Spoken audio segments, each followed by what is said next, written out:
مشروع عمره عشرات السنوات يسعى المغرب من خلاله لاستقلال جديد.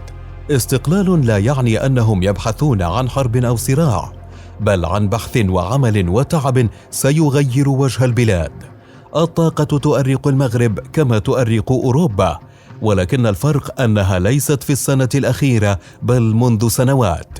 اكتشافات متكررة وكميات لا بأس بها، لكن البلاد تسعى للمزيد. واليوم جاءت الفرصة للرباط، فهل ستحققها؟ الغاز في المغرب، البحث عن الحلم. المغرب مثل الكثير من الدول حول العالم يعيش أزمة مقبلة على الأبواب في مجال الطاقة، فالمغرب وحتى اليوم يستورد ما يقارب 90% من حاجته من الخارج، وذلك بسبب الاكتشافات البطيئة والقليلة التي تحدث في كل عام، ما يجبر الحكومة على الذهاب للبديل الموجود دائما وهو الاستيراد من الخارج.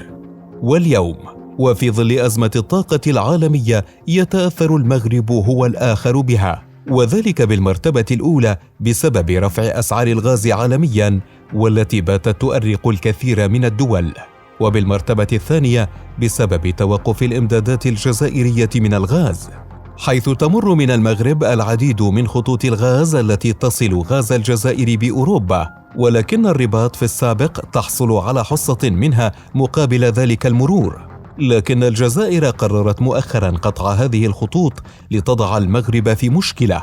مع هذا يرى المغاربة أن الفرصة لا تزال متاحة، وأنه يمكن للمغرب أن ينقذ نفسه بيده دون أن يحتاج لأحد، إذ أكدت وزيرة الانتقال الطاقي منذ مدة قصيرة أن الحكومة منحت رخصا لمجموعة من الشركات الأجنبية، وذلك لتوسيع عمليات البحث عن النفط والغاز في البلاد.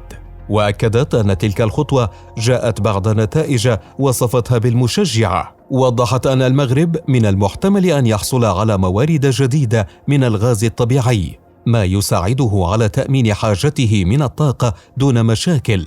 والحقيقة ومنذ سنوات يوجد العديد من الشركات التي تعمل في مجال التنقيب في المغرب، أغلبها شركات بريطانية مثل ساوند إنرجي وشاريوت وSDX إنرجي، حيث قالت شركة ساوند إنرجي بأنها ستتمكن من إنتاج الغاز مع نهاية العام 2023، وذلك من حقل تندرارا الذي اعتبرته من أبرز الاكتشافات في المغرب. كما تقول شركة شاريوت أيضا إنها ستنتج الغاز من حقل إنشوا 2 في العام 2024، وذلك من المنطقة البحرية ليكسوس.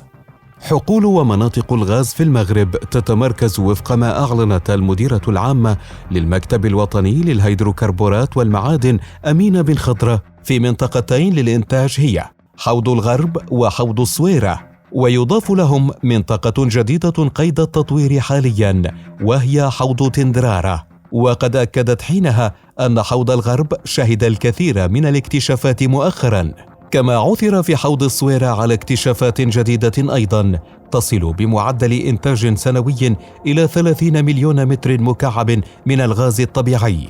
وكل تلك الاكتشافات شجعت الحكومة المغربية بشكل أكبر على منح تراخيص التنقيب للشركات، خصوصا أنها تسعى بشكل رئيسي في البداية للحصول على احتياجاتها فقط دون التصدير، وهو أمر سينعكس بشكل كبير على الأسعار وحتى الاقتصاد، إذ تدفع المملكة المغربية سنويا مليارات الدراهم للحصول على الطاقة.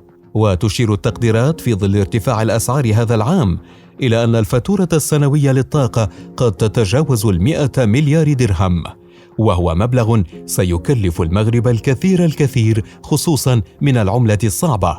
ومع هذا يبقى الحلم مستمرا على الرغم من كون الاكتشافات الحالية لا تكفي الاستهلاك، حيث يستهلك المغرب سنويا نحو مليار متر مكعب من الغاز الطبيعي، في حين يبلغ الإنتاج المحلي ما يقارب 110 مليون متر مكعب سنويا فقط، وذلك الرقم يمثل تقريبا 10% فقط من إجمالي الاستهلاك. ويتوقع خبراء أن احتياجات المغرب قد تتضاعف لأكثر من مليار متر مكعب سنويا، وهو ما يعني أنها ستكون بحاجة المزيد من الغاز إن كان محليا أو من خلال الاستيراد. فبعيدا عن التنقيب والبحث، تعمل المغرب في اتجاه آخر لتأمين نفسها في مجال الطاقة، وذلك من خلال مشروع الغاز نيجيريا المغرب، والذي ظهر للنور للمرة الأولى في العام 2018، وسينقل من خلاله غاز إفريقيا إلى أوروبا من خلال المغرب. وأكد الديوان الملكي المغربي على المشروع في بيان في يناير من العام 2021.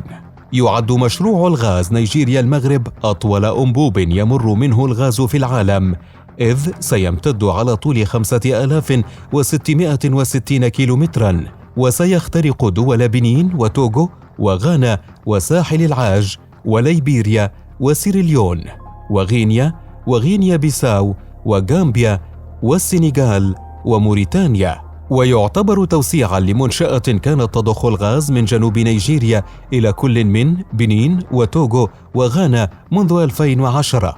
المشروع الذي سيعود بالفائدة لقارتين هما إفريقيا وأوروبا، ويعتبر من الأبرز في العالم، حيث ستكتسب القارة الأوروبية الطاقة وبديلا دائما عن روسيا التي تدخل معها في صراع مفتوح الآن في أوكرانيا. ومن جهة أخرى ستكتسب الدول الإفريقية المال، وسينعكس ذلك سريعا على الكثير من اقتصادات الدول المتعثرة في القارة. أما المغرب فسيكون له الحصة الكافية من الغاز مقابل مرور تلك الأنابيب عبر أراضيه. وعلى الرغم من كون أن المشروع سيستغرق العديد من السنوات، إلا أنه يمثل الأمان للمغرب وأوروبا. ففي آخر التحديثات أعلن رئيس شركة البترول النيجيرية الحكومية أن قراراً استثمارياً بشأن خط أنابيب للغاز بقيمة 25 مليار دولار من نيجيريا إلى المغرب يمكن أن يمد أوروبا بالوقود سيتم اتخاذه العام المقبل، لتبدأ بعدها عملية الإنشاء التي ستستغرق المزيد من السنوات، لكنها في النهاية ستترك الفائدة للجميع. اليوم، وعلى الرغم من كون أن المغرب يعيش أزمة صعبة في مجال الطاقة، إلا أنه لا يزال يملك الكثير من الحلول المتاحة التي قد تجعله يدخل دائرة الراحة والأمان.